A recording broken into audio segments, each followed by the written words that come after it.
ఆయన స్తుతించడానికి, ఆయన గణపరచడానికి ఇచ్చిన గొప్ప ఈ ధన్యతను బట్టి వేలాది వందన కృతజ్ఞాస్తులు ఆయన తెలపటానికి ఆయనకి మనకు ఎంతైనా ఆయనకి మనం రుణపడి ఉందండి. హల్లెలూయా. వాక్య నిమిత్తము చిన్న ప్రార్థన చేసుకుని మన వాక్యాన్ని వెళ్ళిపోదాము. పరిశుద్ధుడు నాయన నీకే స్తోత్రం ప్రభువా, నీకు వందనాలయ్యా. నా తండ్రి, నా ప్రియ ప్రవిధిగోనైనా నైనా మనుషు జ్ఞానాన్ని పక్కన పెట్టి అయ్యా నీ జ్ఞానం, నీ ఆత్మ సంచారం ప్రభువా అయ్యా మా మధ్యలో ఉంచమని అడుగుచున్నాను ప్రభువా, నీకు వందనాలు. ఇగోనన్నా మీట్లో ఉన్న మాతో మా కుటుంబాలతో ఈ దినం ప్రభు మాట్లాడమని అడుగుచున్నాను ప్రభువా, నీకు స్తోత్రం యేసు, నీకు వందనాలు. నాయన రాబోతున్నా ఇంకా నీ బిడ్డలను ప్రభువా అయ్యా త్వరగా తీసుకురండి ప్రభువా, నీకు వందనాలు. నీకే మహిమ ఘనత స్తుతులు స్తోత్రం తెలుపుకుంటూ యేసు నామములో అడుగుచున్నాను తండ్రి, ఆమేన్. హల్లెలూయా. మంచిదండి. ఈ ఉదయకాల సమయంలో మరొకసారి ఆయన స్తుతించడానికి, గణపరచడానికి ఇచ్చిన గొప్ప ఈ ధన్యతను బట్టి ఆయనకు మాత్రమే మహిమ కలుగును గాక. ఈ నూతన ఉదయకాల సమయంలో నూతన మన్నాను పొందుటకు దేవుడు మనకు సహాయం చేయను గాక. ఆమేన్. అయితే ఈ దినవాక్యము, ధ్యాన వాక్యము ఏంటంటే రోమా పత్రిక 12వ అధ్యాయము 15 నుంచి 21. ఎవరైనా చదువుతారండి? రోమా 12వ అధ్యాయము 15 నుండి 21.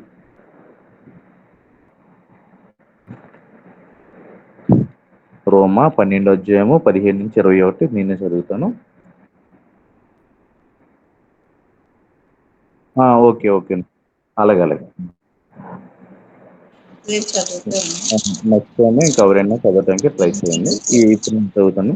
కీడుకి ప్రతి కీడు ఎవనికి చేయవద్దు, మనుషులందరి దృష్టికి యోగ్యమైన వాటిని గూర్చి ఆలోచన కలిగినది. సఖ్యమైతే మీ చేతనైనంత మట్టుకు సమస్త మనుషులతో సమాధానముగా ఉండడి. ప్రియులారా, మీకు మీరే పగ తీర్చుకొనక దేవుని ఉగ్రతకు చోటియ్యడి. పగ తీర్చుట నా పని, నేనే ప్రతిఫలము నిత్తును అని ప్రభు చెప్పుచున్నాడని వ్రాయబడి ఉన్నది. కాబట్టి నీ శత్రువు ఆకలి కొని ఉంటే అతనికి భోజనం పెట్టుము, దప్పికొని ఉంటే దాహమేమో.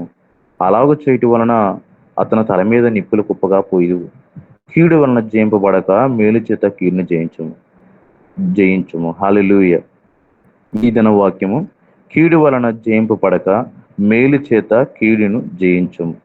చూడండి, మన యొక్క ఆత్మీయ జీవితంలో, మన క్రైస్తవ జీవితంలో మనకు జర్నీలో వెళ్ళిపోతుండగా అనేకమైన సంఘటనలు, అనేకమైన పరిస్థితులు గుండా మనం వెళ్ళవలసిన పరిస్థితి. అయితే కొన్ని మనకు అనుకూలమైన సమయంలో అనుకూలమైన పరిస్థితులు అవుతాయి, కొన్ని ప్రతికూలమైన పరిస్థితులు కూడా మన శత్రువులు, లేదంటే మన యొక్క బంధువులు అవ్వచ్చు, స్నేహితులు అవ్వచ్చు, మన కుటుంబాలు అవ్వచ్చు, మన ఆత్మీయులు అవ్వచ్చు, అది ఎవరైనా సరే మనకి ఎదురైన ప్రతికూల పరిస్థితుల్లో కూడా దేవుని యొక్క మాటను, దేవునికి మహిమకరంగా, దేవుని యొక్క తనకి ఆనందకరంగా, సంతోషంగా మనం ఉండాలి తప్ప ఎప్పుడు కూడా దేవుని యొక్క తన హృదయాన్ని ఆయాస్కరంగా, బాధాకరంగా మనం ఉండకూడదు.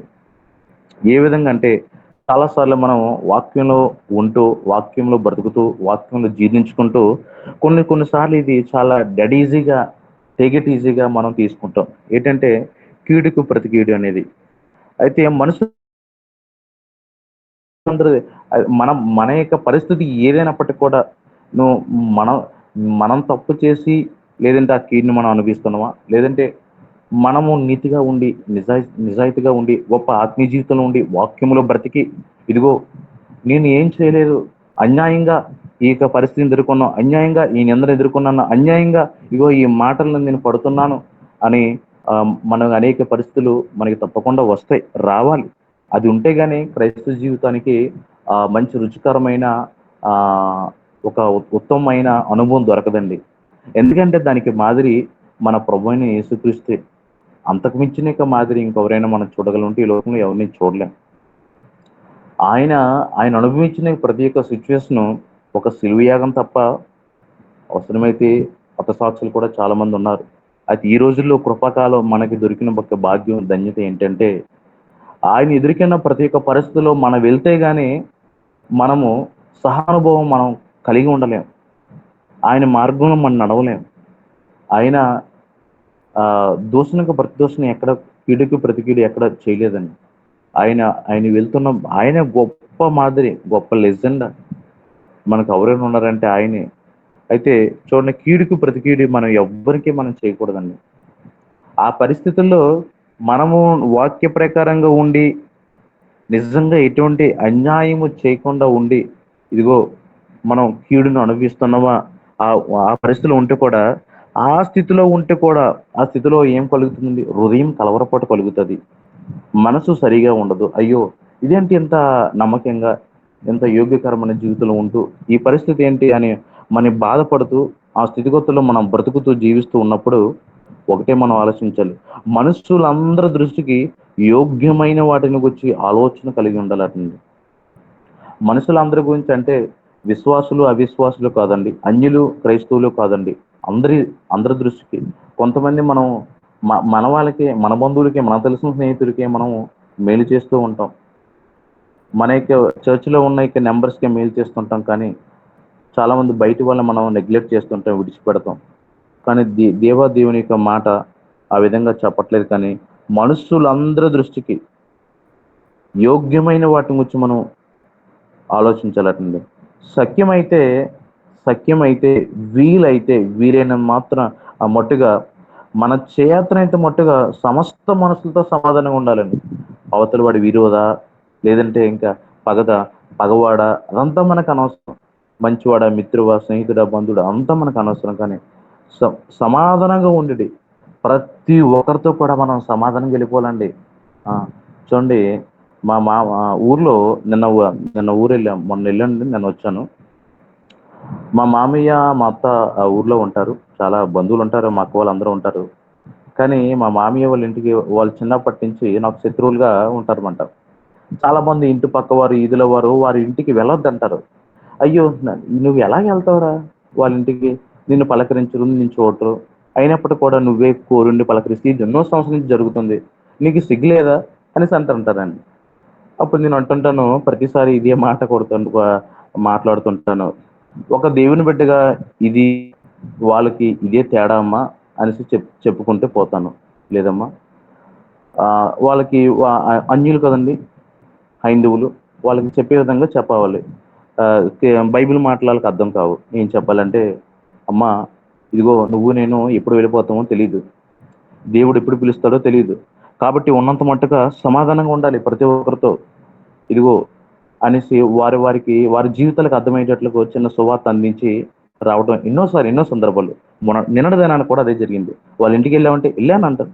ఎలా వెళ్తావరా అంటారంటే, వెళ్ళాలి, అదే వాళ్ళకి నాకు తేడా అని చెప్పడం జరుగుతుందండి. హల్లెలూయా. అయితే చూడండి, మత్తయి సువార్త 5వ అధ్యాయము 38. మత్తయి సువార్త 5వ అధ్యాయము 38 నుంచి 40 వచనాలు మనం చూసుకున్నట్లయితే, చూడండి, కంటికి కన్ను పంటికి పన్ను ఆ దినాల్లో ఉండేది. మన ఎదుటి వాళ్ళు ఏం చేస్తే అది తిరిగి మనం తీర్చుకునే పరిస్థితి. కానీ ఇప్పుడు ఆ స్థితి లేదండి. ప్రభు అయిన యేసుక్రీస్తు ఏం చెప్తున్నాడంటే, ఇదిగో వాళ్ళ గురించి ప్రార్థన చేయాలంట, వాళ్ళ గురించి వారిని ప్రేమించాలంట. అప్పుడే నిజమైన యొక్క దీవెన మార్గం గుండా మనం వెళ్ళడం జరుగుతుందండి. హల్లెలూయా. చూడండి, మత్తయి సువార్త 5వ అధ్యాయము 40 వచనం ఎవరైనా చదువుతారా? మత్తయి సువార్త 5వ అధ్యాయము 40 వచనం. చదువుతాను. ఎవడైనా నీ మీద వ్యాజ్యము వేసి నీ అంగీ తీసుకొన గోరిన ఎడల వానికి నీ పై వస్త్రము కూడా ఇచ్చివేయము. చాలండి. దానికి ముందుది ఆ ఒక చంప కొడితే రెండో చంప కూడా మనం ఇవ్వాల్సిన యొక్క పరిస్థితి ఈ జనాన ఉందంటారా అంటే 100కి 100 ఎక్కడ మన క్రైస్తవ సమాజంలో కనబడదు, ఎక్కడ కూడా కనబడదండి. వాక్యంలో మనము నిమగ్నమైపోతున్నాం, వాక్య జ్ఞానం పరిజ్ఞానం అనంతమైపోయింది ప్రతి ఒక్కరికి. కానీ ఈ యొక్క విషయంలో మాత్రం చాలా మంది పడిపోతుంటాం. అది ఎంత పెద్దవాళ్ళైనా, బిషప్లైనా, ఆర్చ్ బిషప్లైనా, రెవరెండ్లైనా, సువార్తైనా, మా కుటుంబ విశ్వాసులైనా, ఎవరైనా సరే అన్ని విషయాలు మనం ఉంటే కానీ ఈ విషయం గెలవడం మాత్రం ఇది ఇది ఈ దినాన ఈ రోజుల్లో అసాధ్యమైపోతుందండి, అసాధ్యమైపోతుంది. నిర్గమాకాండంలో చెప్తా, లేవికాండంలో నిర్గమాకాండం 21వ అధ్యాయం 24, 25 ఇగో ఆ దినాన కంటికి కన్ను పంటికి పన్ను, ఏ విషయంలో ఇక నువ్వు బాధపడుతున్నా అదే విషయంలో తిరిగి తీర్చుకుంటా అది ఉండేది. కానీ ఇప్పటికీ మనకు క్రీస్తు మార్గాన్ని మనం అవలంబించాలి. క్రీస్తు మార్గం మనం వెంబడించాలి. ఇదిగో ప్రభు అయిన యేసుక్రీస్తు ఒక చెంప కొడితే రెండో చెంప ఇవ్వడం జరిగింది. పిడిగుద్దులు తను తినేటప్పుడు ఇదిగో ఒక నాగటీక పొలం వలె ఆయన శరీరం దున్నబడేటప్పుడు కేవలము మనకి ఆయన యొక్క టార్గెట్, ఆయన యొక్క ప్రత్యక్షత, ఆయన యొక్క మహిమను, రక్షణను మనకివ్వటం, అది అది అదే ఆలోచించాడు తప్ప ఎక్కడా కూడా ఒక చివరి 3.5 సంవత్సరాలు సువార్త చేసేటప్పుడు కానీ, ఆ 30 సంవత్సరాలు తల్లిదండ్రులతో జీవించేటప్పుడు కానీ ఒక గొప్ప మాదిరిని మనకి కనపరచడం జరిగిందండి. అలాగే సామెతలు 20 అధ్యాయం 22 చూసుకున్నట్లయితే, ఈ మన కీడుకి ప్రతి కీడు మనం చేయకుండా, మనకి ఏదైనా కీడు మనం అనుభవిస్తే, అన్యాయంగా మనం అనుభవిస్తే ఆయన కొరకు కనిపెట్టుకోలే తప్ప ఎక్కడ కూడా మనము ప్రతికీడు మనం చేయకూడదు. అయితే కీడుకి ప్రతికీడు చేయకుండా మనం ఏం చేయాలంటే ఒక 2 చేయాలండి. కనిపెట్టుకోవడం. కీడుకి ప్రతికీడంటే ప్రతిఫలం. వాడికి ఇవ్వాల్సిన ప్రతిఫలం వాళ్ళకి ఇచ్చేయాలి మనం అనుకోకుండా, కనిపెట్టుకోవాలంటే నిరీక్షణ కలిగి ఉండాలి.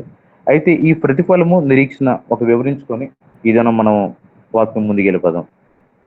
కీడుకి ప్రతికీడు అంటే మన యొక్క దృష్టి ఏంటంటే వాడికి ఇవ్వాల్సిన ప్రతిఫలము మనం ఇవ్వాలి, మనం ఆలోచిస్తూ ఉండే. కానీ అలా ఇవ్వకుండా దేవునికి విడిచిపెడితే ఏం జరుగుతుందో ఒకసారి చూద్దాం. సామెతలు 11 అధ్యాయం 31 ప్రకారంగా, ఇదిగో నా కుమారుడా, నా కుమార్తె, భక్తిహీనులకు పాపులకు ప్రతిఫలం ఇయ్యటానికి నేను సిద్ధంగా ఉన్నాను. అది నువ్వు ఆలోచించిన అవసరం లేదు. చూడండి, కొన్నిసార్లు ఆయన బాధ్యతను మనం తీసుకుంటూ ఉంటాం. ఆ రైట్స్ మనకు లేదటండి.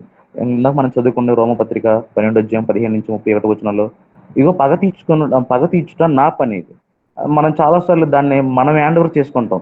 అది చాలా తప్పండి. అది ప్రభు అయిన దేవునికి విడిచిపెట్టాలి తప్ప అది మనం తీసుకోకూడదు. అలాగే సామెతలు 9 అధ్యాయం 17 ప్రకారంగా ఒకసారి మనం చూసుకున్నట్లయితే, దేనికైనా ప్రతిఫలము దేవుడే ఇస్తాడండి. ఒకవేళ ఇగో కీటికి ప్రతికీడు చేసిన వాడికి నా దగ్గర ఫలం ఉంది, ప్రతిఫలం ఉంది. ఒకవేళ మంచితనంతో ఉన్నారు అనుకోండి, మంచి సత్కార్యాలతో ఉన్నారు అనుకోండి, బీదలను కనికరించుట, ఇగో అనేకమైన మంచి పనులు, నీతి కార్యాలు ఎవరైనా అవలంబించినట్లయితే, వారి జీవితంలో ఉన్నట్లయితే దానికి తగిన ప్రత్యుపకారం కూడా నేను చేస్తాను. చూసారా, ఆయన దగ్గర చెడుకి ఉంది, మంచికే ఉంది.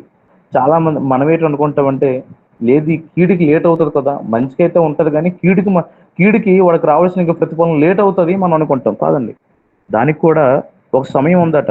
ద్వితీయోపదేశకాండము 32 అధ్యాయం 35 ప్రకారంగా, వారి కాలు జారు సమయము ఇదిగో నా దగ్గర ఉంది, నేను నిర్ణయించిన కాలం నా దగ్గర ఉంది, వారికి రావాల్సిన ప్రతిఫలం కీడు నా దగ్గర ఉంది. దాన్ని మీరు విడిచిపెట్టండి, ఆ బాధ్యత మీరు విడిచిపెట్టండి. మీరు కేవలం వారిని ప్రేమించిన వారి కొరకు ప్రార్థన చేయండి. మీరైనంత మట్టుకు అందరితో సమాధానంగా కలిగి ఉండండి. యోగ్యమైన వాటిని ఆలోచించండి.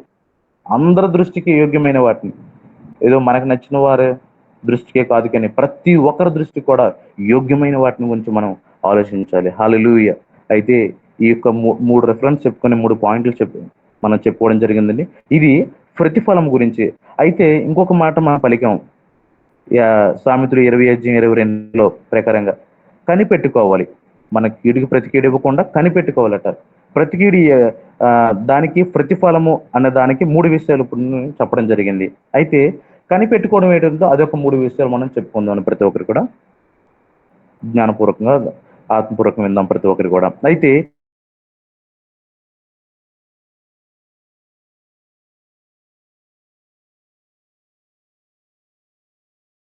ఉండాలంటే మనం వాక్యంలో జీవించేటప్పుడు ఎప్పుడు కూడా మనము సిగ్గుపడము అనేది కూడా సిగ్గుపడముడు. ఈ నిరీక్షణ మనల్ని చిన్నవ్వదు. మన యొక్క విశ్వాసంతో నిరీక్షణ మనం ఉండాలండి. ఒకవేళ ఏతులేని వ్యాజ్యంతో ఎవరైనా మన మీదకి వచ్చి ఉన్నారు అనుకోండి, ఏతులేని వ్యాజ్యంతో మన మీదకి ఈ లోకస్తులు ఎవరైనా, లేదంటే ఆత్మీయులే, లేదంటే ఇక బంధువు ఎవరైనా సరే మన మీదకి వచ్చి ఉన్నారు అనుకోండి, అప్పుడు మనం ఎటువంటి ద్రోహం, వారికి ఎటువంటి దోషణ చేయకుండా కేవలము ఇదిగో నా నిరీక్షణ ఎప్పుడు కూడా నా దేవుని ఎదుట సిగ్గుపరచబడదు. కీర్తన 25:3 ప్రకారంగా. కాబట్టి ఇదిగో నేను నా దేవుని ఎదుట కనిపెట్టుకునే ఉండాలి తప్ప, నిరీక్షణ కలిగి ఉండాలి తప్ప ఎటువంటి దోషం నేను చేయకూడదు అని మనం అటువంటి స్థిరమైన యొక్క హృదయంతో మనం కలిగి ఉండాలి. ఎందుకంటే మన నిరీక్షణ సిగ్గుపరచనివ్వదండి.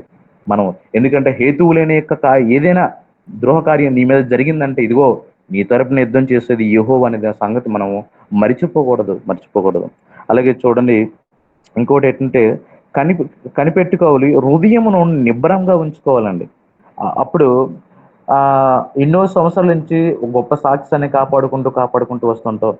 సడన్ గా నీ కుటుంబం వారే, లేదంటే నీ యొక్క ఆత్మీయులే, నీ యొక్క స్నేహితులే నీ సాక్ష్యాన్ని మొత్తం కొల్లగొట్టచ్చండి.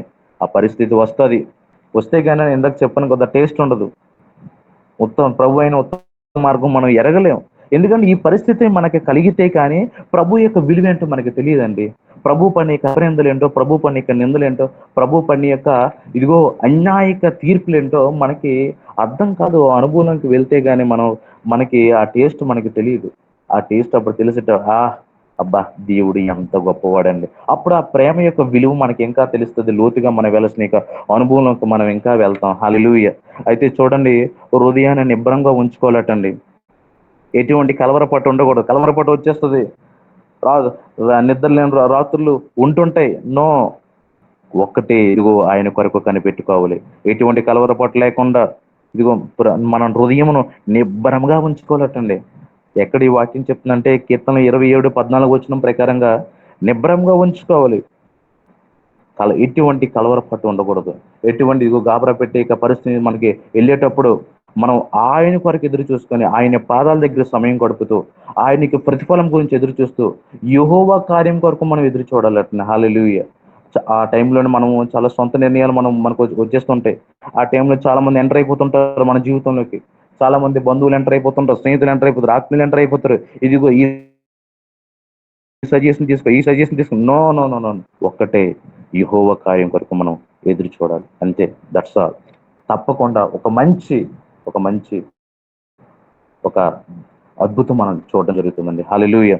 అయితే చూడండి, ఇంకొక 3వ పాయింట్, 2 చెప్పాను కదండి. దేనికి 2 చెప్పాను? నిరీక్షణతో మనం కనిపెట్టుకుని ఉంటే దానికి ప్రతిఫలాలు ఏంటో 2 చెప్పాను. 1 సిగ్గుపరచనవద్దు, 2 హృదయమును నిబ్బరంగా ఉంచుకోవాలి, ఎటువంటి కలవరపాటు ఉండకూడదు. 3వది ఏంటంటే సహనంతో కనిపెట్టుకోవాలి. కీర్తన 40:1 ఎంత సహనం అంటే, ఆల్రెడీ నిందలు వేస్తారు, ఆల్రెడీ మనకు రావాల్సిన ఇంకా ప్రతికీడు వస్తూనే ఉంటది, ఆల్రెడీ హేతువులని దోషారోపణ మనం చేస్తూ ఉంటారు. ఆ టైంలో మనం సహనంతో కనిపెట్టుకోలేటండి.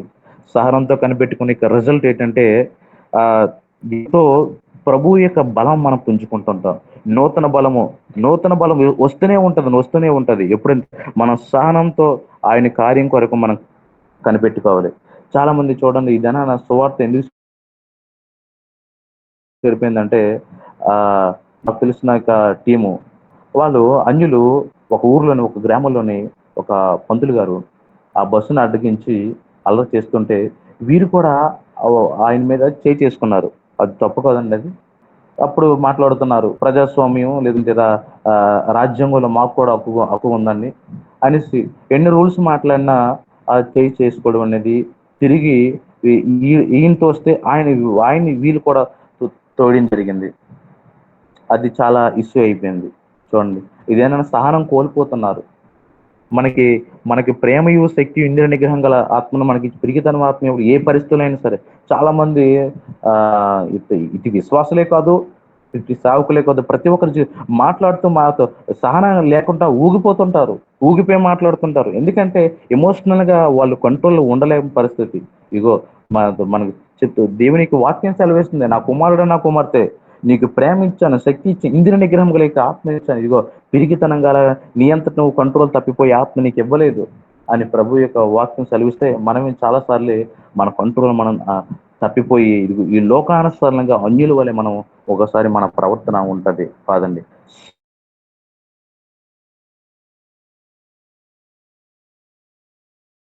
ఇంకా ఎన్నాళ్ళు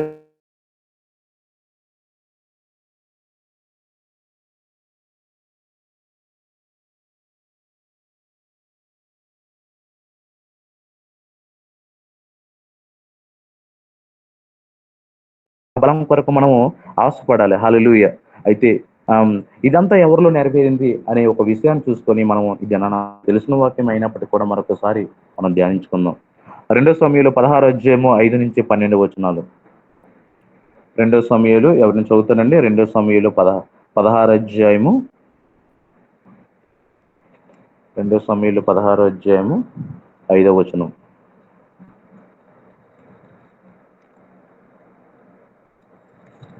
నేను చదువుతానండి, ఎవరు చదవకపోతే వాక్యం చూసుకుందాం.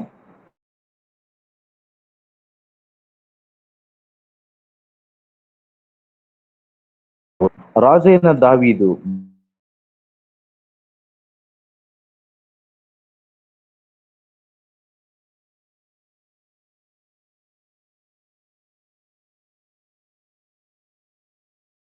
అందరూ దావీదు ఇరిపార్సనుండగా రాజు దావీదు మీదను అతని సేవకులందరి మీద రాళ్ళు రువ్వుచవచ్చును. ఈ సిమి నరహంతకుడా, దుర్మార్గుడా, చీపో నీ వేల వలనని నీ వెళ్ళగొట్టిన సౌలు ఇంటివారి అచ్చిన యెహోవా నీ మీదకి రప్పించి యెహోవా నీ కుమారుడైన అబ్షాలోము చేతికి రాజ్యమును అప్పగించున్నాడు. నీవు నరహంతకుడు కనుకనే నీ మోసములో నీవు చిక్కబడి ఉన్నావని చెప్పి రాజును శపింపగా, సిరియా కుమారుని అభిషై ఈ చచ్చినకు ఒక నా ఏనవడం రాజునకు నిన్ను శపింపనేలా, నీ చిత్తమైతే నేను వారిని చేరబోయి వారిని తల ఛేదించి వచ్చేదనని. అందుకు రాజు, సిరియా కుమారులారా, మీకును నాకును ఏం పొందు, వారిని శపింపనీయుడి, దావీదును శపింపమని యెహోవానికి సెలవీయగా నీవు ఎలాగ నిందుకు చేయుచున్నావని ఆక్షేపణ చేయగలవాడు ఎవడని చెప్పి అభిషేకంతోనూ తన సేవకులందరితోనూ పలికినది ఏమనగా, నా కొడుకు పుట్టిన కుమారుడే నా ప్రాణం తీర్చుచుండగా ఈ బెన్యామీనుడు ఈ ప్రకారం చేయటం ఏమి ఆశ్చర్యము, వాని జోలుమానుడి, యెహోవానికి సెలవిచ్చున్నాడు కనుక వాడిని శపింపనీయుడి. యెహోవా నా శ్రమను లక్ష్య పెట్టేనేమో, వాడు పలికిన శాపమునకు బదులు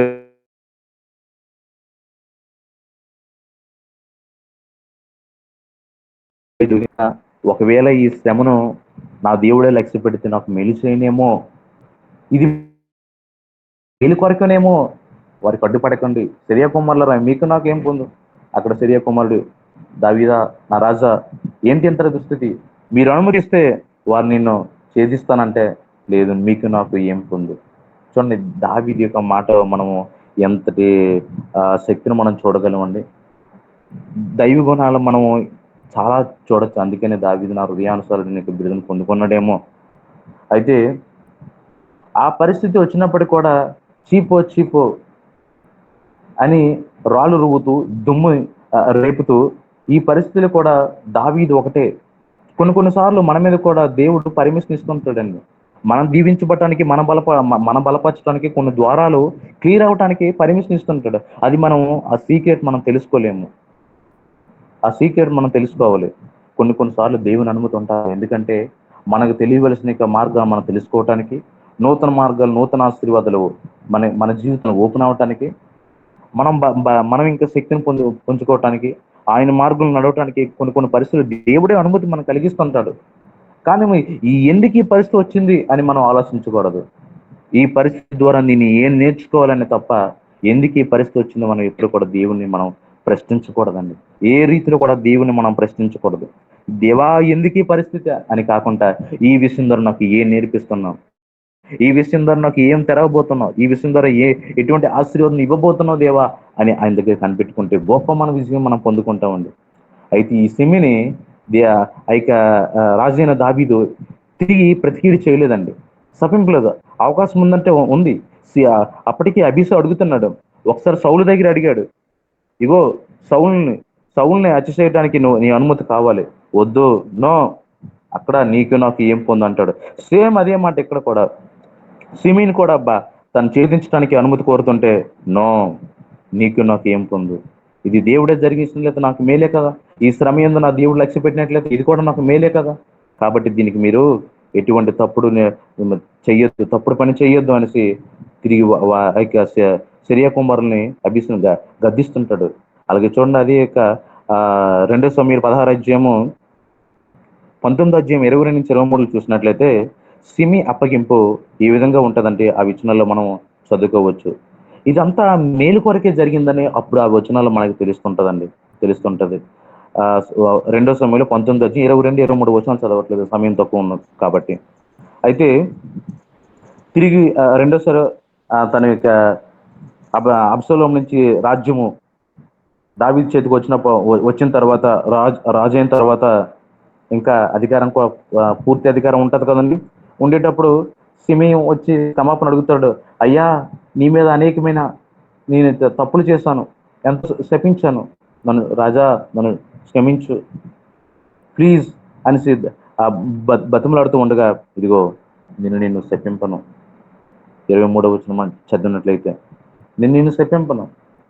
అంత చూసారా? అంటే తన చేతికి అప్పగించిన తర్వాత కూడా, శత్రువు తన చేతికి అప్పగించిన కూడా, నేను నిన్ను శపించాను.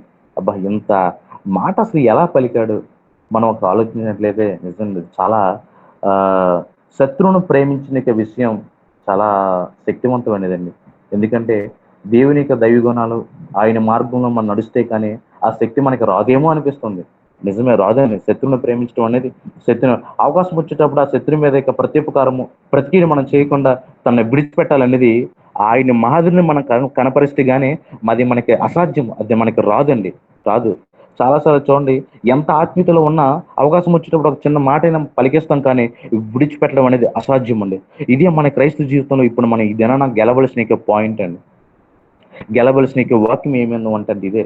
అయితే చాలా సార్లు మనము ప్రతి విధమైన దుష్టత్వం మనం విడిచిపెట్టలేము. 1 తెస్సలోనికీ పత్రిక 5:22 వచనము, మన వీలైన దుష్టత్వం విడిచిపెట్టి వీళ్ళని దుష్టత్వం ఇంకా మనలో ఉంచుకుంటూ ఉంటామటండి.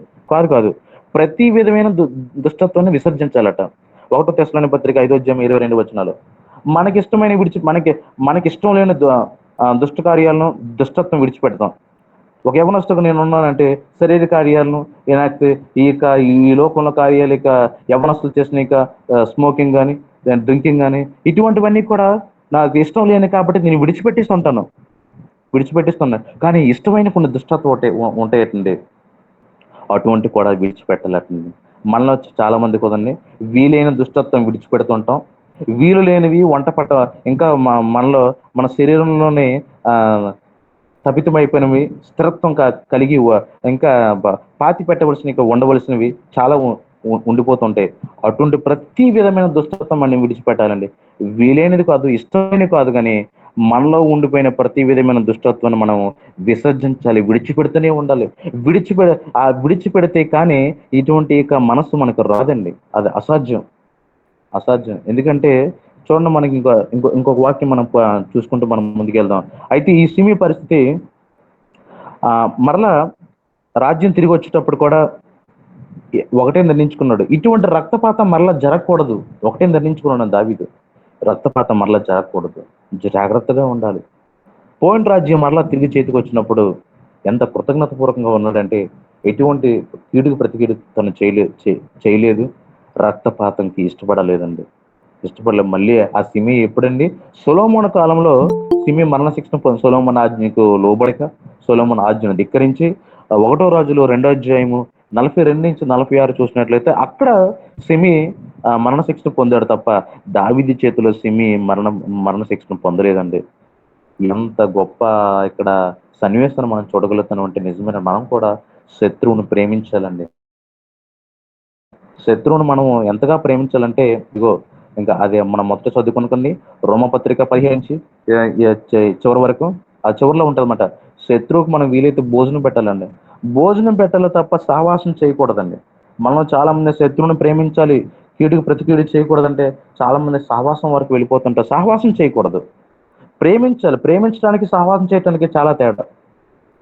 ప్రేమించడం అంటే వారికి కావాల్సిన అవసరాలు మనం వీలైతే తీర్చాలి, అలాగే వారి గురించి ప్రార్థన చేయాలి తప్ప సావాసం అంటే వాళ్ళతో పాటు రాసుకొని పోసుకొని మనం తిరగకూడదు, వారు మనం అంటించుకోకూడదు. చాలా మంది శత్రువును ప్రేమించాలనేది ఈ మాటను తప్పుడు అర్థం చేసుకొని అంత సావాసం చేస్తూ ఉంటాం. సావాసం మనం ఎప్పుడు సావాసం చేస్తే మనకున్న ఆత్మీయ జీవితంలో మనం పడిపోతుంటాం. అప్పుడు వాడు మనం అంటించుకుంటాం కాదండి. ప్రేమించటం వేరు, సహవాసం చేయటం వేరు. శత్రువుని ప్రేమించాలి, ప్రేమిస్తే నిప్పులు గొప్పగా మనంతటా మనం తెలియకుండానే వారి మీద మనం పోస్తూ ఉండేది చూసారా ప్రేమలో. అందుకనే మేలు చేత కీడుని జయించాలి తప్ప కీడు చేత కీడుని మనం ఏ రీతిలో కూడా మనం జయించకూడదు, ఏ రీతిలో కూడా మనం జయించకూడదు. ఎందుకు జయించకూడదు అంటే, మనం దేవాదేవుడు ఎందుకు పిలుస్తాడంటే దీవునికే దీవునిగా ఉండడానికే మనం వారసులుగా మనం అవ్వటానికే మనం పిలిచాడు తప్ప కీడుకి ప్రతి కీడు మనం చేయకూడదటండి. చివరి వాక్యం మనం చదువుకొని ముగించుకుందాం. ఎవరైనా చదవండి. 1 పేతురు 3 అధ్యాయము 9 వచనం. 1 పేతురు 3 అధ్యాయము 9 వచనం.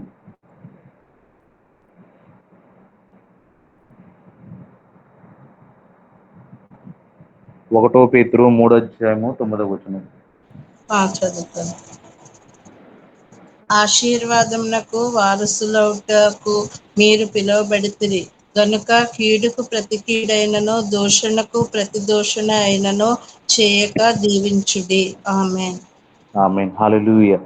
చూస్తారని ఎంత గొప్ప వాక్యం. మనల్ని దీవునికి వారసులు అవ్వటానికి నా కుమార్తె కుమారుడు నిన్ను పిలిచి ఉన్నాను తప్ప ఇదిగో నీకు ఏదైనా పరిస్థితి కీడికి ప్రతికీడు చేయడానికి నువ్వు ఇష్టపడకూడదు. ఆ స్థితిలో నువ్వు వెళ్ళకూడదు.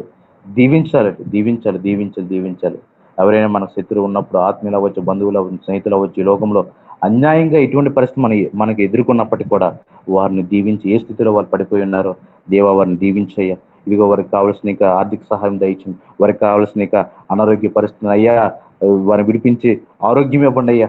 ప్రతి దాని గురించి దీవెనకరమైన ప్రార్థనే ఉండాలి తప్ప ఎటువంటి వారికి నష్టపూర్వకమైన ఆలోచన మన జీవితంలో రాకూడదండి. ఎందుకంటే మనం దీవెనకరంగా ఉండడానికి, వారసులు అవడానికి మన దేవాది మనం పిలిచున్నాడనే విషయం మనం మర్చిపోకూడదు. నేటి వాక్యము మన జీవితంలో మన కుటుంబాల్లో ఫలింప చేయని కాక. ఆమేన్, ఆమేన్.